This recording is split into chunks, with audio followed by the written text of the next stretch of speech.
And welcome to the latest episode of Greifenhorst, which is my medieval fantasy-based Let's Build in heavily modded Minecraft. And in past episodes, we've been working at getting situated and starting the nucleus of our storage system. But today, I want to kind of pick up on something we've left hanging for a while, and that is that central shaft that will be the center of our base, and also the primary method for going up and down through all the various underground and above ground levels of the base. Don't need that snowball. And what brought that on is, recently we finished the enchantment infuser, which allows me to pick and choose and efficiently go through the enchantment process. No more enchantment lottery. And I have a lot of seeds I need to get rid of. I think I can get rid of the wheat. Yes, I have enough wheat. So let's get rid of the wheat. And then store the straw. Anyway, so using the advanced enchantment infuser, I've been able to completely trick out my gear, including a diamond pick with the excavate, or is it excavation, enchantment on it. And the beauty behind that is I can eat through. This isn't making any noise. I mean, I just made noise there when I stopped, but going down should be making a racket, and it's not. That's interesting. Oh, but noise is working. So, okay, I am. As far as problems go, that's pretty small. But I'm gonna need some stone to start. But what we're going with here is with that excavation enchantment on that diamond pick. I can dig out space far faster than I can, even with my my Ars Nouveau spells. So where is my stone cutter? It's not in my back. I got a lot of weird stuff I need to clear out of my backpack. I thought I did that last time. Apparently not. Oh, I can use this.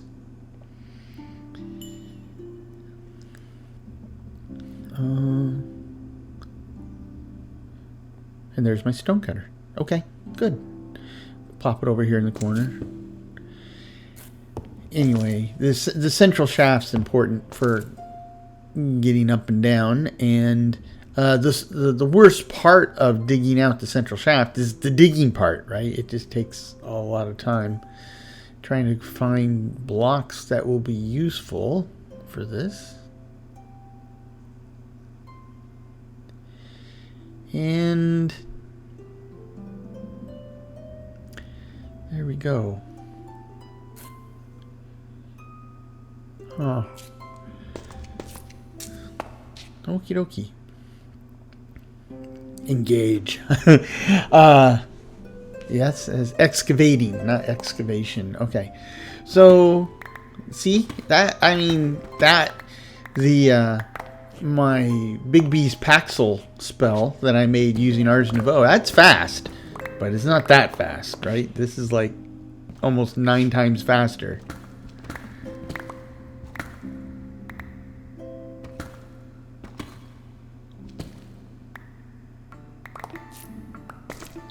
When you can reach. I mean, I guess that is one of the advantages of the spell is it effectively has no range limit. If a chunk's loaded, it works.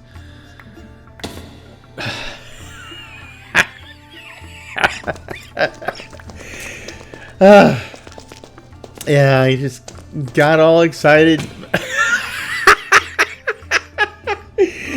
Oh gosh.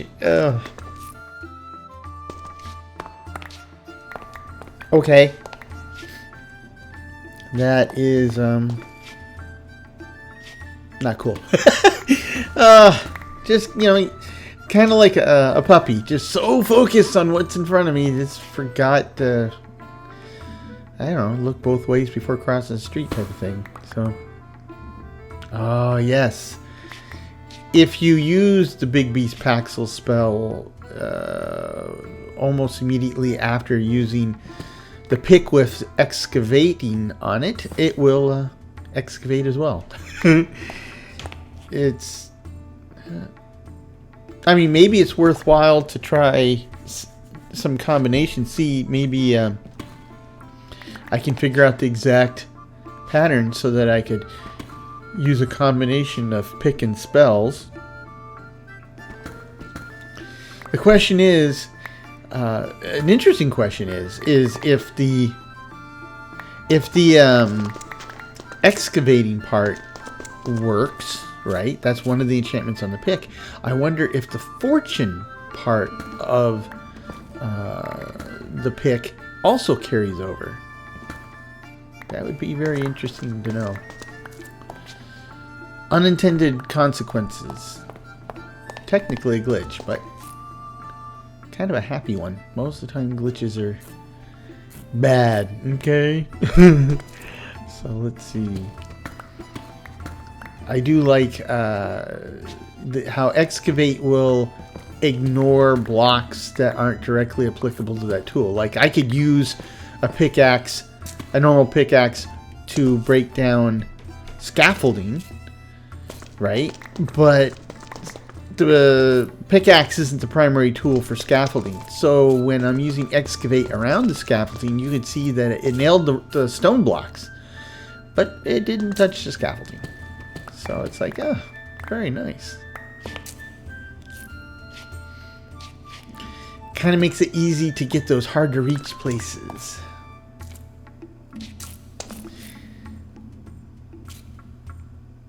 Nice. Nice, nice, nice. And you see, I'm basically done with the next level of excavation. I mean, that was fast. Even even with me testing gravity a couple times, that was pretty quick. Now, there's a small set of blocks that I will need a bunch of to basically fill out. I gotta clear some space here, because I'll use a lot of them, right? So this case, cobblestone, deepslate cobblestone steps. I actually like the texture on deepslate better than the deepslate cobble, but there are no deepslate steps, just a deepslate cobble steps. And if you use deepslate cobble steps with deepslate flooring, it looks kind of weird. The textures are slightly different colors, so it looks screwy. And you know what? Let me grab some of these cobblestone as well. Throw those in the furnace here, or I will hold on to them for a little bit and then throw them in the furnace. And then there we go. You know, it's interesting. This basic design for a core shaft. You know, I mean, there's nothing. I'm obviously in Minecraft, and I developed it in Minecraft, and it works very well for Minecraft. But there's nothing particularly Minecraft specific about what I'm doing here. And with that said, this is often the same basic design that I've often used in other games. Now, obviously, like I use this in Cubic Odyssey, but I mean that's like about as Minecraft as you can get, right? Or similar to Minecraft as you can get. But I've also started using it in Enshrouded, and it worked very well there too. There I use a ladder in the center, and then around that core that has the ladder in it. Oops, we add the spiral staircase, and it works great, right? It's a fantastic basic design.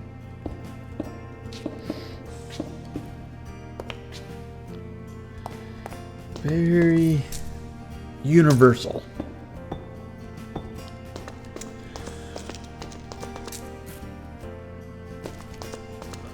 Gonna need a bunch of these deepslate tile stairs.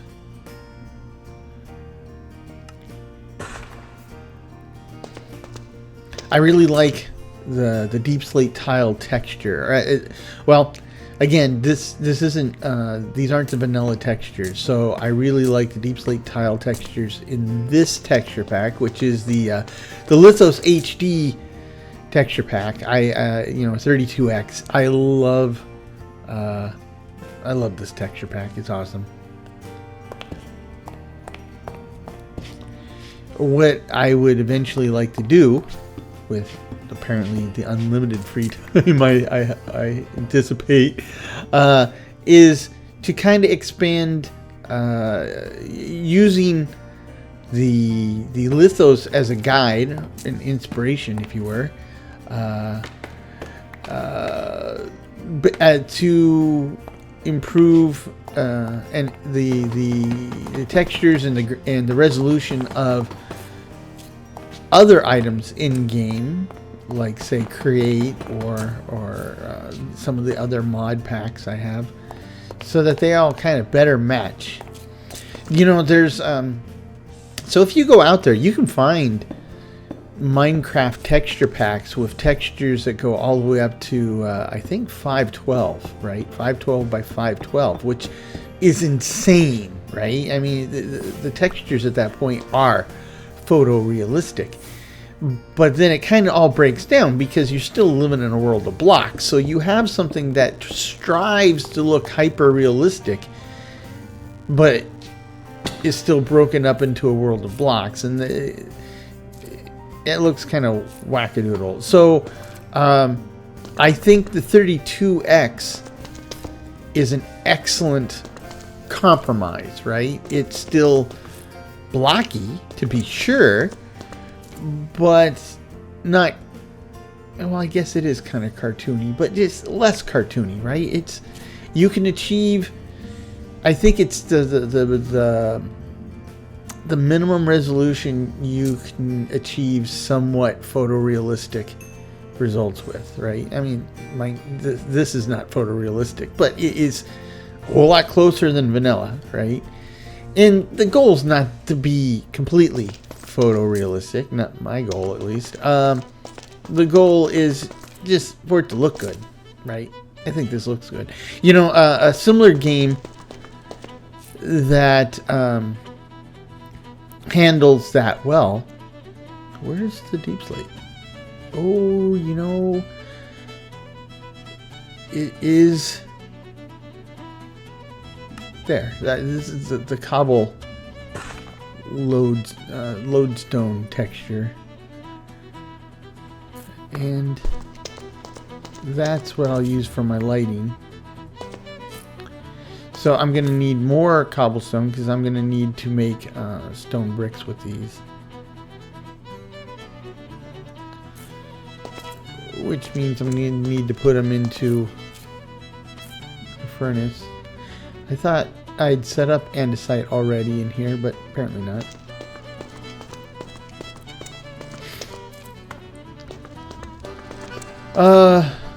Anyway, another game that handles this better realism, better resolution without being too realistic is Vintage Story, right? Like right out of the box, they have built-in shaders, and it is very much a pixelated world. But if you've seen my series, you can see that the world is still strikingly beautiful and much more realistic than a Minecraft world, right? It's like a famous, not famous. A beautiful and effective, oops, compromise. Another game where I thought they did that well was Valheim, right? Valheim has, it's like somebody took a photorealistic game and then just knocked the resolution down considerably. Not so much that you lose the form, you just lose kind of like the textures. And you know, an advantage to doing that is that it is a lot easier on your system to run a game like that, right? So, and in this case, like Valheim, you're kind of like in a version of the afterworld, or the afterlife, right? You're not quite dead, not quite living. You're in a specialized world. So having that dreamlike quality is also, besides, you know, a good and interesting technical choice, it's a great artistic choice, right? Because it's you know, it's kind of setting, oh boy, it's kind of setting a theme, an atmosphere that is kind of like a key element of the game. So very cool. I hear zombies, lots of zombies.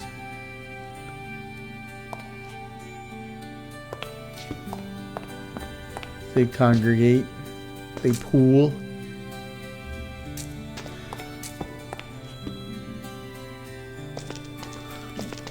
Gamer Ranks is one of the video channels that I subscribe to, and they have interesting videos. Not all of them are interesting, but a lot of them are. And I didn't know there was a deepslate furnace specifically. I'd be confused every time I saw it. I wouldn't know what it was. So let's put the cobblestone in there. And we have a whole stack there, which we can use to make, which one is it? It is smooth inlay deep slate. Okay, so smooth inlay deep slate is this one? Yep. Okay. I was talking about photorealism. Oh, Gamerrank. So they recently did a video that I thought was interesting, because one of these Japanese game designers, and he's a game designer, but he's kind of like outside the gaming mainstream, and one of the things he said was that all the AAA games nowadays all look alike, which I kind of sort of agree with. But Gameranks kind of went in and took that statement and examined the, you know, is it true, is it not true, why is it true? But in the end, while there is some validity to the argument, there's also a lot of games that look very distinct. But I think the point that I'm making, back to this discussion about texture packs and resolution stuff, is that it's kind of a natural, organic result of the technological progression in the gaming industry, right? I mean, many games involve a realistic world, or a realistic looking fantasy world or alternate world. So, and they involve, you know, like first person or third person views. It's, except for the, you know, the HUD information, what is going to look different, right? I mean, it's kind of like if think about it like this, like with movies and real life, right? You go outside, you have your eyes open, you see people on the street, the trees, houses, whatever, you know, it looks a certain way. Okay. Then you go and you watch a movie, people run around in a street, even if it's like a sci-fi and it's a far future and people run around different planets, you know, you still see people. I mean, the view looks the same, right?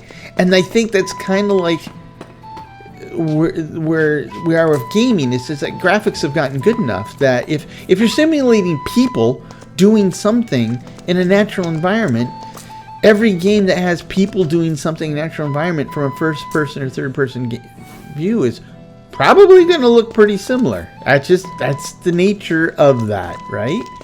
Now, if you come up with some type of weird alien environment, it will still look similar in that you have those, same people are... What in the world? Whoa! Whoa! Whoa! It's Normandy! I'm getting invaded! Okay, excuse me. Pardon me. This... I think I found a dungeon. Okay, let's handle these in order. Thank you. Come on by.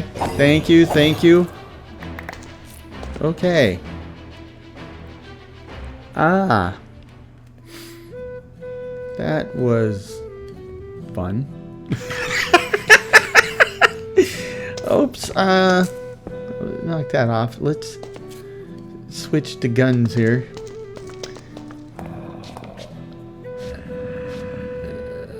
There's more up there, huh? Let's switch. This will help drive away any newbies. Let's just kill the guys I can hear. And then block off wherever they're coming from. Come on in. Water's fine. Thank you. You too. Lie down, you're dead. Okay, it's quiet up there. So I think we got them all. So let's see where they're coming from. Block that. Oh, really? Okay. You tricked me. You got all quiet, huh? Yeah. Now you're really dead. You're undead. You're re-dead. And what? Oh, it's a spawner. Okay. Well, that makes a lot of sense. Hi, how you doing? Bye. Okay. Took care of that. Oh, more stuff. Oh, I don't want most of this stuff.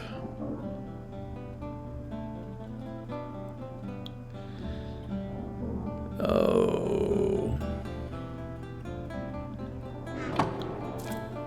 Somebody's making some weird noise. So...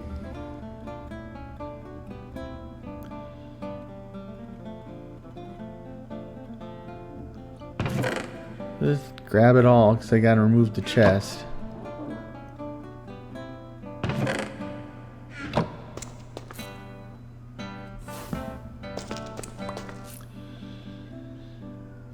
And,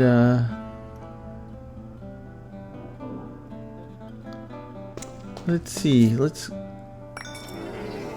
oh, I see some type of mutant Enderman up there. Well, I think we can continue digging up without nicking this cave system, but let's just block it off.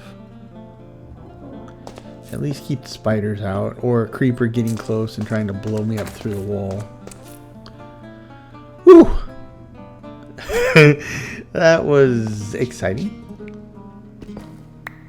So... okay, I don't remember what in the world I was talking about. Anyway. Oh, realism. Photorealism. So, there you go. You know, there's an interesting thing where, graphics have been getting... computer graphics have been getting better and better for a long, long time. And, when you look at, like, say, movies that are produced by, like, Pixar or DreamWorks, right?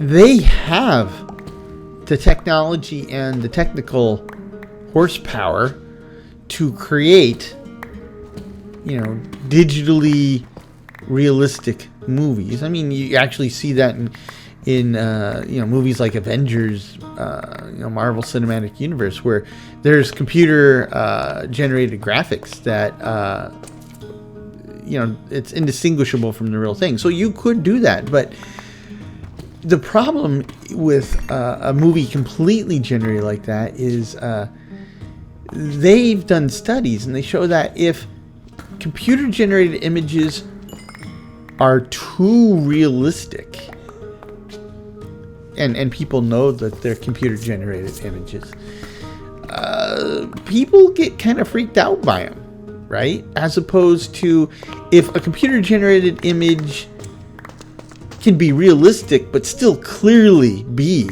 a computer generated image, humans are okay with that, right? So that's why you don't see a push for like Pixar or DreamWorks or whatever to really do an all digital, totally realistic type film. I mean, that's what the Polar Express tried to be, right? Polar Express tried to be very close. I mean, it's stylistic, but that also is because when the movie came out, that was pretty close to the cutting edge graphics available, right? But they keep things a little cartoony because it works better as far as audience perception and reception goes. So anyway,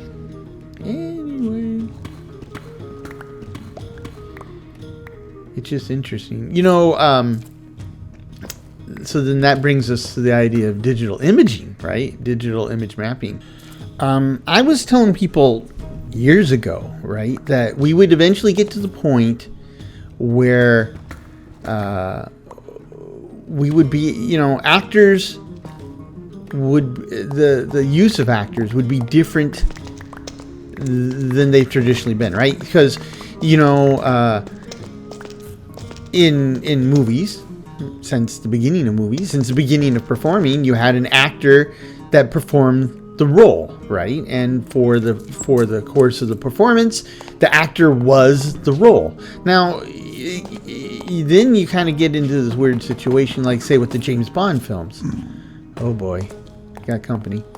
Sean Connery was getting old, but the Bond movies were making money, so they said, well, we'll find a new guy to play James Bond. So they grab Roger Moore, who doesn't look anything, doesn't sound anything, doesn't act anything like Sean Connery. So James Bond, we all which is even more ironic because the other characters in the series, Q and Moneypenny and M, they were the same actors that they always been, right? So it's just like a wink, wink, nudge, nudge. This is the same James Bond. Don't look behind the curtain.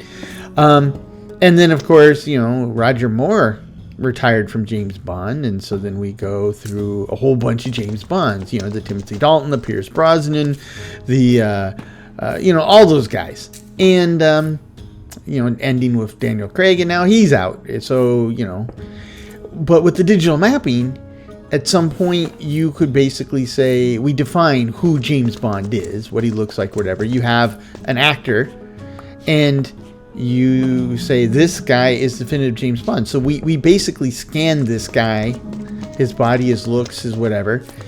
We can even sample his voice. And then after that, you pay him his money, and then we're done, right? From then on, he's not involved, and you can have the same James Bond that sounds the same, looks the same, and acts however you want him to be forever. Now, I said that, 20 years ago, and now this is where we could be. In fact, we're so close. That's what the Actors Guild was striking against, because they're saying if you do that,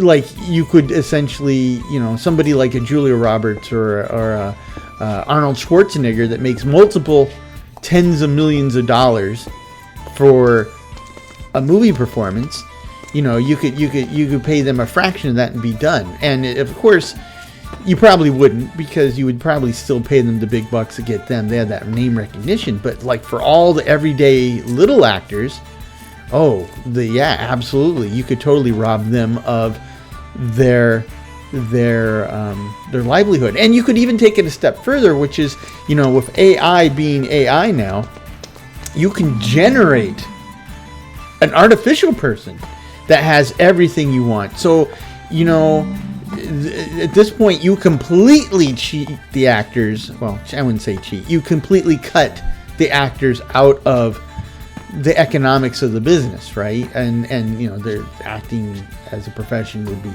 dead, except for, you know, live performances. So now that's kind of like the controversial side of this. But, you know, there's a less controversial side to this, right? Which is sets. So in the same way that you could essentially digitally capture an actor and then bring up that actor whenever you want it, you could do the same with a set, right?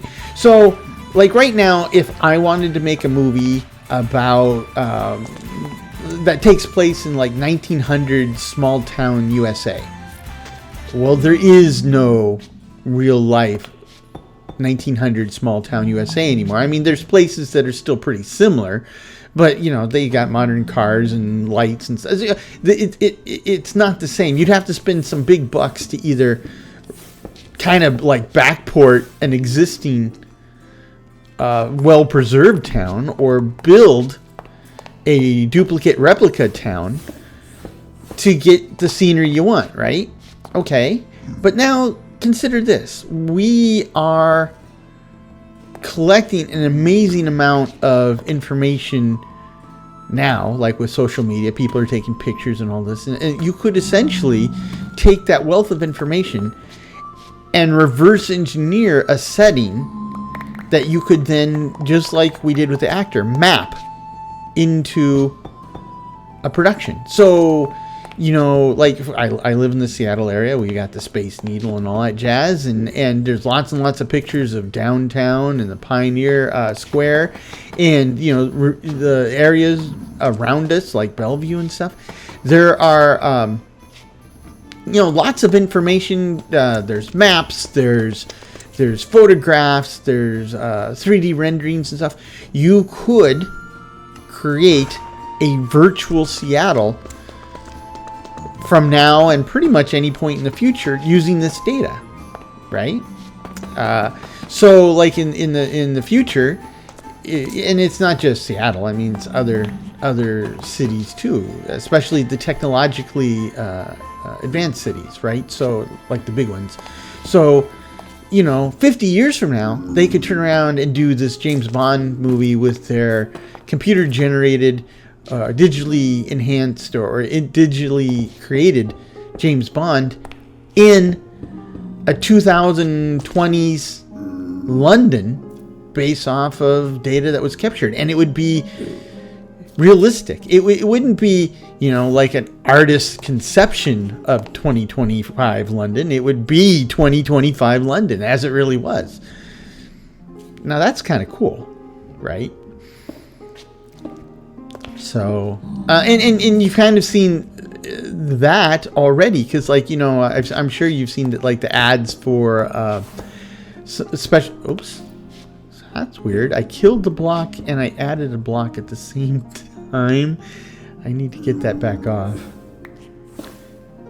I need to go down there and pick them up too. But, you know, you've seen those apps where they'll take like a picture of Abraham Lincoln. Now, let's be clear. Abraham Lincoln lived in the 1860s. Well, 1830s to 1860s. Maybe 1820s. I don't know his exact birth date. But anyhow, yeah, they had cameras, but they didn't have motion cameras, right? Didn't have movie cameras. And yet, you know, you can take a still picture of him, and using the AI, it can turn around and animate that picture so it looks like Abe Lincoln in a 170-year-old photograph is, you know, singing a song or talking to you photorealistically, right? That is going to radically change things. And that's another thing, right? Because in the past, like when we were talking about does Bigfoot exist? Do UFOs exist? You know, were these guys at the scene of a crime? You know, let's look at the surveillance footage. Well, let's look at these snapshots of UFOs or Bigfoot or whatever. People considered this important forensic evidence. But if we get to the point where we can essentially make anything look like anybody, anytime, anywhere, and photorealistic, you need special experts to be able to tell you whether or not that's the real deal. I mean, that's kind of where we're at now, right? There's ways they can look at an image, like the metadata and stuff, and figure out if it is doctored. But as these technologies improve, the ability to deep fake, come up with something that is almost or completely indistinguishable from a real thing, is going to increase. And then these types of forensic evidence, they go out the window, right? It'll be really hard to prove something because the evidence can be so easily faked. And then how are you going to be able to convict somebody? I don't know how you got off on this tangent, but excuse me. Oh boy. Anyway, I think about AI a lot now because I was recently laid off from my job, and the layoff is primarily this. I'm yakking. I'm not paying attention, so that's not right. There we go. These are an entryway to this level, so I don't need those blocks. I need pavers like that. Anyway, AI is on my mind a lot lately because that AI in the latest round of the new fiscal year started where I was working, and with that new fiscal year, there was new funding and changes to the team. And the team I was on, the full-time employees, they lost like 2/3, and for contractors like myself, those of us who live and work in the United States, we call those onshore, and those who live and work outside the United States, where they're usually much cheaper, are called offshore. And most of the onshore resources, including myself, were let go and replaced by offshore people. Now, where AI comes in all this is that the reason the team changed its focus, it switched to AI. I mean, the team had some work involving AI, but now the team is kind of like shedding most of what it's traditionally focused on, and now it's kind of focusing almost exclusively on AI. And if you're of the opinion where you hate AI or you're against people getting laid off, I mean, I can certainly sympathize with that, but honestly, it was the right choice for them to make. I mean, I don't begrudge them that. The CEO of that company has been very pro-employee, pro-people, but the fact of the matter is, AI is an industry game changer, and it's going to... Oh, I gotta change this one too.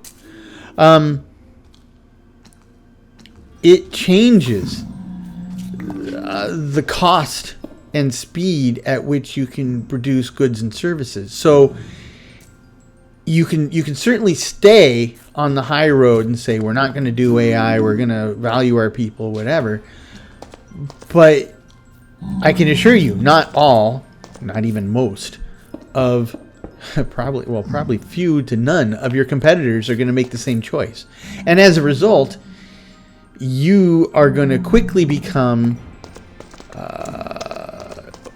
severely disadvantaged as a company. And, when you're talking about multi-billion-dollar corporations, that you can't afford that. So it is what it is. But there's going to have to be a fundamental change, and I'm seeing that now, right? You have all these really skilled, technical, and experienced individuals who are being let go, and not just, in the past we've had layoffs and where you have the same type of deal where you have all these skilled people who've been set free, but then they're free to go find other jobs that'll put their skills and experience to work. But with AI, there's fewer and fewer of those jobs, and even the nature of those jobs has changed. So like a lot of times you have to have AI experience to keep the job. So I think this is a point where you're going to have a lot of experienced people go into retirement, go into semi-retirement, or just do career change. I mean, seriously, that's what I'm looking at, right? I would love to do this all day professionally. Even now, I do it semi-professionally, but it's not going to pay the bills. I mean, we've gotten to the point where it pays my expenses, so thank you for that. I truly appreciate that. But, paying the expenses of the channel is not the same as paying the expenses for, the family. Putting food on the table, keeping a roof over their heads, sending kids to college. Not there yet. Hope to be there someday. So I gotta figure something else out. Yeah. So I had an interesting conversation with my wife about this yesterday, and I won't go into the whole thing, but she's normally very driven that I get a good job with a high rate of pay at a big corporation with benefits and all. I mean, the whole package. And I think even she has come to the realization. Oh, I'm running out of headspace here. Might have to just start digging again. But she's come to the realization that what was the status quo or the bar before, we have to move it, right? We have to change it. The economic conditions, the industry, the nature of the job, it's all changed. And I'm at a bit of a disadvantage in that I'm old, right? I mean, companies aren't supposed to discriminate on things like your gender and your sexual orientation or your age, but they do. They do all the time. They just find an excuse. And where I used to sometimes hear I was overqualified, well, now all the time I hear I'm you're overqualified, which in my mind has just become the euphemism for saying, yeah, you're old. Which, yeah, I am, but I'm more capable and able than I was ever before. So, yeah. Anyway. So what am I going to do? I don't know yet.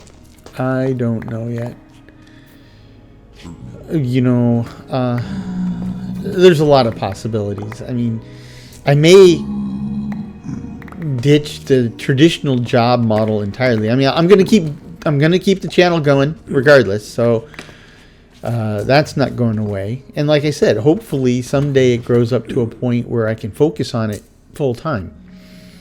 But but a lot of the options we're looking at now are very non-traditional. So,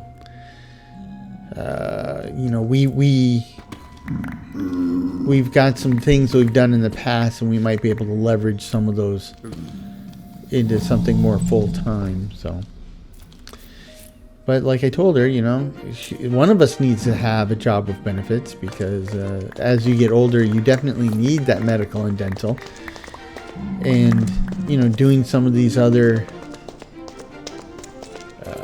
non-traditional roles, a lot of them, you are your own boss, just like this channel, right? Even if this channel becomes successful, YouTube will give you some money, but they're not going to give you benefits. They're not going to pay for time off. So, if that's what you're looking for, you're going to have to look elsewhere or figure out some other way to achieve it. So,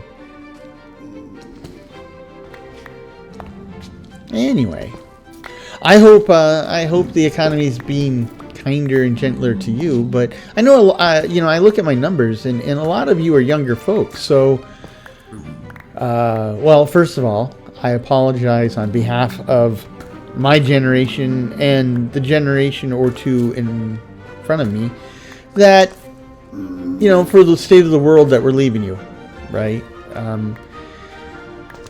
The mess we're in is not your fault, not of your choosing. You deserve much better. But that's not what we're giving you, and I apologize to you for that. I mean, I didn't do it, at least not single-handedly, but yeah. You're going to have to clean up this mess, hopefully, and deal with it. And it's not fair. I agree. But we have to play with the cards we're dealt. And you got dealt a bum hand. I'm sorry. But on the other hand, if you're here, you play games like this, you enjoy games like this, and I think I don't advocate using games like this to as an escape from the main world, but certainly as a break from the real world, right? One of the things I love about building these worlds is, first of all, the feeling you get, because invariably you wind up building what you would. First of all, you build in worlds that you enjoy, that you have some type of attraction to, and then when you build in these worlds, you often wind up building what you would want to experience in these worlds, what you would like, what makes you happy, and in turn, that does make you happy, and that's pretty powerful. It's like a form of self-medication. I think I got them all before they despawned. But it's chemical free. I mean, all the chemicals produced are self-induced, right? The dopamine hit you get, you didn't take out of a bottle. You produce because you're throwing down blocks or building pieces or whatever, right? And there's something to be said for that, because I mean, if you ever heard the term a runner's high, right? It exists. There are people who, like, when you do that type of exercise, your body starts pumping all sorts of naturally produced chemicals into your body, and to compensate, right? To keep you going while you run. And, if you do it right, running can be literally chemically addicting. The runner's high is based on the dopamine and other chemicals the body was producing to keep you up and running while you're running. And just like any other chemical substance, your body can get acclimated to it and crave it. Well, I think that's what goes on with us with gaming, right? Because oops, how did that happen? What goes on in our brain and our bodies while we're playing the game is it's producing a bunch of chemicals that you like. Your brain says, hey, this is cool. That's why you enjoy playing these games, right? And that's why these games are important to us, certainly, but why they're useful tools. A bat? Whoa! A bat hurt me? That's a big bat. That bat is attacking me? A Zot Spire? A Zot? So, okay, that's not a vanilla bat. That's some type of modded bat. Okay. Here. Oh, sorry. Oh. Okay, he went on his own. How about you? Oops. My bad. Thank you. Good. That'll keep them out of my way. Anyway, you have the ability to self-medicate without pumping chemicals into your system, external chemicals at least. That's powerful. And, frame of mind and a bunch of other stuff goes into that. But the bottom line is, they always talk about what's good for you, right? And then they talk about mental health is so important. Well, if that's true, and I think it is, then if video games make you happy, then video games are important for good mental health to make you happy and be healthier overall. So put that in your pipe and smoke it. So I think I can only imagine what a lot of parents would say about that, especially parents from like the 90s, right, where they were saying, video games and music, and these were the violent movies. These are the root of all evil. And I'm saying, if it makes you happy, I mean, unless you're out there pillaging and looting real people in real life, that's not good. But if you're doing something in a game and it's doing it for you, making you happy, as long as you're not hurting somebody in real life, keep it up. In fact, I'm a strong advocate of people who haven't traditionally been game players, especially like older people. I think they should start being game players. They should explore it. Because, people have preconceived notions about playing games and what that's all about. And it's my experience that the people who have those preconceived notions are usually ill-informed, which seems to be kind of a national crisis at the moment. But, a lot of people just don't understand it. And it's like, hey, don't knock it till you try it. I'm saying try it, and you'll find you probably like it. I mean, that was the case with my mom. I mean, years ago, she was probably in her 40s when they discovered, like, Myst and, doing her jigsaw puzzles on the computer, and suddenly the light went off, right? And it's like, yeah, that's what I've been telling you for years, right? After years and years and years of telling me I need to quit playing games, it's like, I get it now. It's like, yes, you do. I should probably do a video about that, right? It's just, a one-off video where it's like,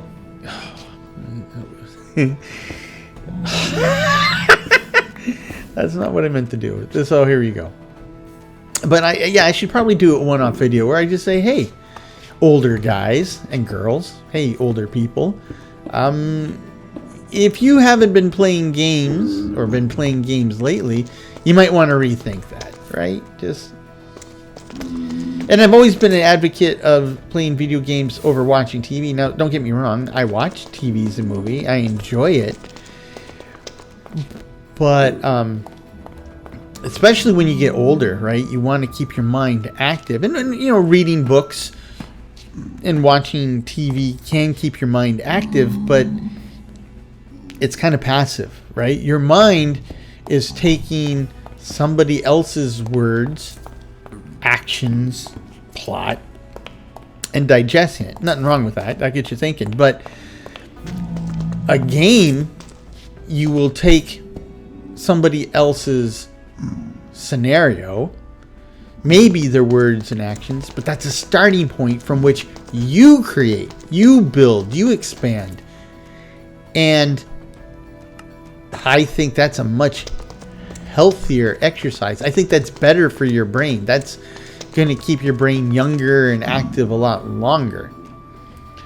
So it sounds like I'm doing the video now, but no, I'll save it for later. But that's true, right? I mean, it's just like of your body, right? If you just sit on the couch all day, well, after a while, that's all your body's good for. So you need to get up out of the couch and do some stuff. And getting up for another bag of chips doesn't quite count. Unless the bag of chips is like, 10 miles away and you walk the whole way, then okay, that does count. But I doubt that's the case. So, yeah. Anyway. One of the, I guess maybe the best case scenario is like where you can hook,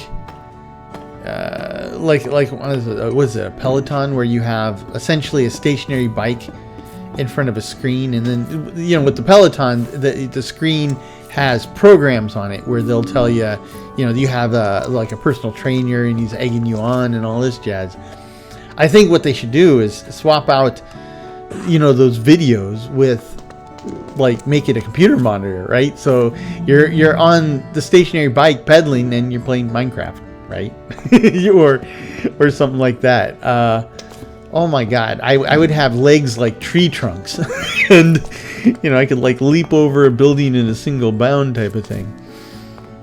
Seriously, I think they should. I remember way back when I did get a gym membership. I know, right? And they had these stationary bikes, but they would go on a programmed course, right? So, but they had a screen. So the programmed course would show like where I'm riding my bike, and then, but it was like a recorded type of screen. And well, maybe not recorded, maybe it was computer generated. It was pretty realistic looking, but you rode your bike. And so you could see, like, oh, I'm going up a hill now, and then they increase the resistance, so it feels like you're pedaling up a hill. And oh, now I'm going down a hill, so they decrease the resistance, and you can kind of coast. But, it was almost like virtual reality, but without the headset. You could do something like that with games, and that would be awesome, right? So, and speaking of that, I got to tell you, if you have a VR headset, the game, there were 2 games that were the killer app for me for VR, right? That just totally exemplified what you could and should do with VR. One of them was No Man's Sky, where they took the basic No Man's Sky experience, but now it was so much more immersive, right? Like when you're on controller or mouse and keyboard, you're in your cockpit, but your view's limited. You can't turn your head. You just see what's out the windscreen. And for some ship designs, that's difficult, right? Because it's kind of an awkward layout. But, oops. But, when VR, you could actually turn your head all around and look out the top of your cockpit or whatever. It was awesome. But the one that really amazed me was Minecraft. Minecraft in VR is stunning. And this is amazing to me because the VR version of Minecraft is essentially Bedrock. So there's no shaders. At the time that I was playing it, there was no mods, right? It was just vanilla Minecraft. And yet, vanilla Minecraft, just vanilla Bedrock Minecraft, no shader, in VR was mind-blowing. Just absolutely mind-blowing. And I loved it. The problem, though, is I have the fear of heights, right? I've always had this fear of heights. Didn't fall out of a tree or anything. It just happens. And VR Minecraft, whoo, boy, did that trigger my fear of heights. So even just drops of 4 or 5 blocks, which in Minecraft terms is pretty normal, really set me off. So let's put some stuff away here. I'm looking at the clock here, and I've blown another hour, but I got a lot done. And that's what counts, right? And my philosophy in these Let's Builds is I'm not going to do a cutaway where I do the work and then come and say, ta-da! There it went. That's not where it goes, but that's where it went. I'll put it back in the front where it belongs. I apparently took them all out. If I left one in, they would have gone to this this drawer. Anyway, what was I saying? So yeah, my Let's Build series, they're all about showing you what I'm doing, right? Every step of the way. If it didn't happen on camera, it didn't happen. And I think that's important. You know, like there's these like 100 days in Minecraft videos, and then there's videos that talk about how people are cheating in the 100-day of Minecraft videos, right? Where they're not actually playing 100 days, they're just, you know, cranking out these videos by simulating stuff, cheating. And well, first of all, I would prefer to see the 100 days, right? That's the way I am. Is I want to see the project grow. I want to see how the project scope changes, because invariably it will, right? You'll have an idea up front. You say, this is what I'm going to do. And rarely do you finish the project exactly the way you initially planned it. And that whole process of getting stuck in your... Why is this closed? Hello, what's up here? Did something blow up? Cobbled deepslate. What is cobbled deepslate? How did that happen? Oh, I must have tried to put... must have tried to lay a cobbled deepslate tile down, and instead oh, there's a Enderman over there. I must have applied the block to the scaffolding, and it'll put it on the top of the scaffolding. So, whoa! I mean, I was going to hit you anyway, but I didn't look in your eyes. You just came at me, pal. Where is he? Ah, he felt the bite of Glamdring, and he fled. So there. I didn't even get to shoot him with a magic missile, so... Yeah, you can't shoot Enderman with arrows, but I'm pretty sure you can hit him with spells, so... Yay! Of course, as soon as you hit him, he, you know, teleports away, so he's not going to sit there and take it, unfortunately. Anyway... I don't remember what I was gabbing about last, but I have an insane amount of crap in my backpack, and it's got to be put away. You know, slowly but surely we're getting this storage beast under control. Now, you know, that is a difference I have made because of the video series, right? Because if this was just me in my world, I would spend the time to just get all this organized up front. But I recognize that just doing that it's going to take a few hours, and that doesn't necessarily make great video fodder. So, you know, I'm doing it pieces at a time. And 2 more lapis, and we're good. Oh, I screwed up on the diamond. I still have... I need to... Well, I'll cube it and deal with it. I'll deal with it. Anyway. Oh, and I forgot to do something with the zinc and the silver. Okay. Let's deal with those. Put everything away. And let's see. Put my tools back. You know, I've got... Let's make... I mean, I've got a diamond shovel. I got a diamond pick. Let's make a diamond axe and enchant the dog snot out of it, and then we'll be good, right? So we can get rid of this axe, and then we can go enchant this one. And I got, what, 29 levels. So efficiency, yep. Grab, sharpness, let's go all the way on that.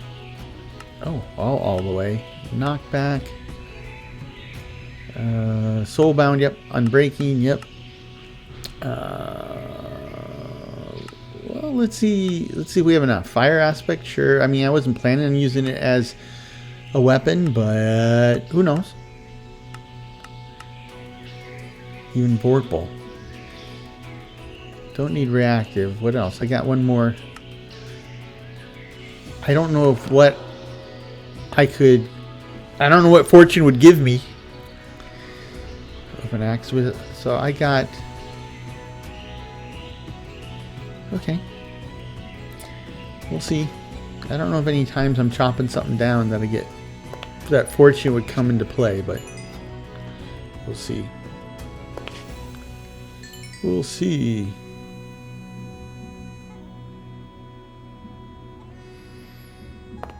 Anyway, let's get this sorted out too. I don't want all 24. I mean, it's divisible by 8, but I want to keep something there so I can just quickly throw zinc ore in and it goes to the right spot. So we'll take 16. We'll do that like that. That's still cooking, but we got a blast furnace, so we'll have a blast, so to speak. Oh gosh, get rid of that. I don't want it. And let's see, we just lettuce. I don't remember picking that up. I'm glad I picked it up because for some reason it's really hard to get the lettuce seeds, but it looks like it got some. So, or I got one. So we will make that work. Here's my seed bin. This is, yeah, see, I don't have any lettuce seeds. Stuff I haven't been farming yet, so. Or I have been. Anyhow, it's just my bin of seeds. We'll get it all sorted.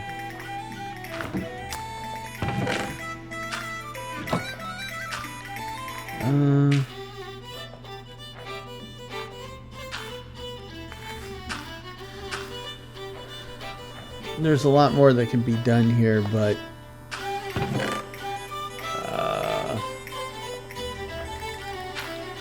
actually, I have a full stack of zombie meat, so let's...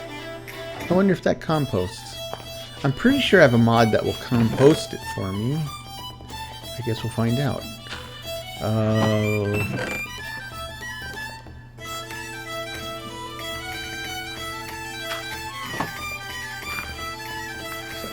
I didn't realize it. Yeah, I screwed that up, but that's okay. It still worked out in the end.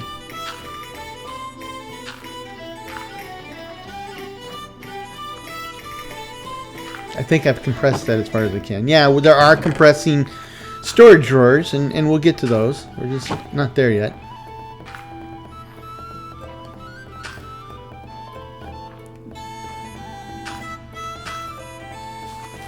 That's interesting. I wonder how the compressed drawers work with the Ars Nouveau. I wonder, like, if I throw ingots into Ars Nouveau, will they still go to the right storage drawer, or will they pop up in a regular storage drawer? Because I want them to be compressed. So that's an experiment. I might conduct that experiment though in my test world and give you an answer.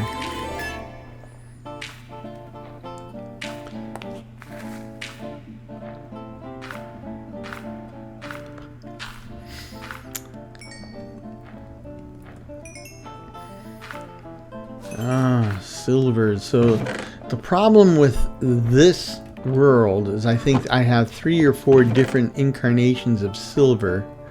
There's 2 of them right there. In those 2 incarnations, Ice and Fire and Gallosphere, silver actually does something. And I think basic end ores and basic nether ores, silver's just silver, it's there. But it's not really specifically designed to do anything.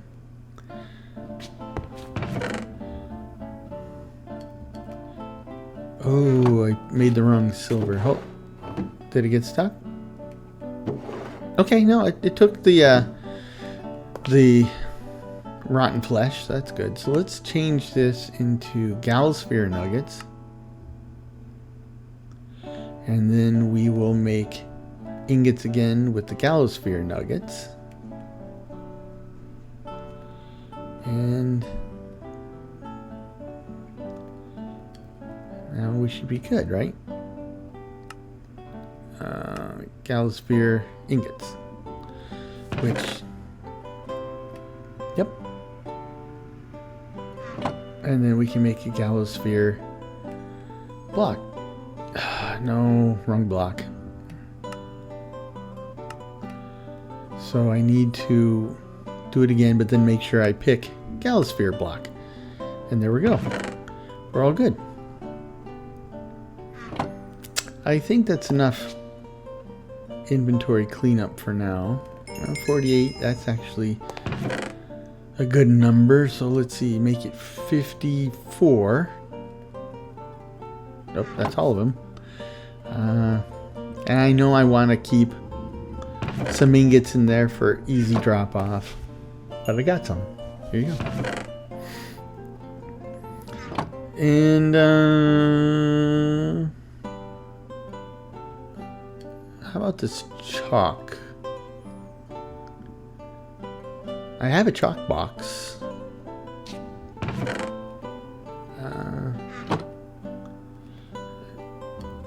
This head can go in here. Oh, 7 heads. Okay, they can go in here.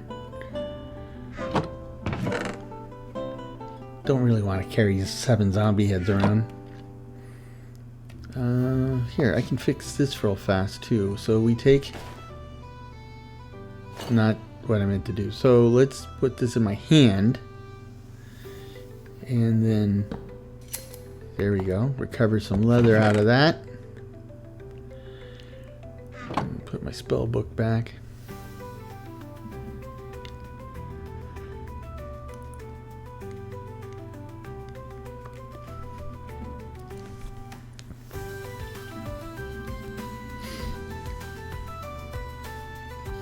So put this with the other books. Put the chalk in the chalk box. I don't remember how it works. I can... No. There we go. Right click. That works. And if I open up the chalk box, lots of chalk. Not exactly sure how to use it, but wait till we need it, I guess.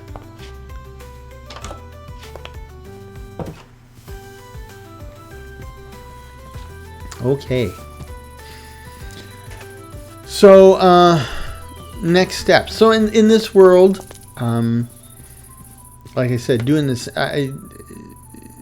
if I do it, you're gonna see it, but not doing the same thing over and over again, episode after episode, is also a consideration. So we might do another run on the central core here. But I think we might work on storage, or we're kind of overdue to go walkabout. Now that I have tricked out gear and stuff, we might do some exploring. So that'll be interesting. And anyway, I hope you enjoyed this episode. I hope you come back for the next episode. And you know, I hope you stick around and see where this eventually goes in the long term. I think it will be interesting. That's why I'm doing this. But in the meanwhile, I hope this finds you and yours in good health, good spirits, and perhaps a touch of good fortune. Cheers.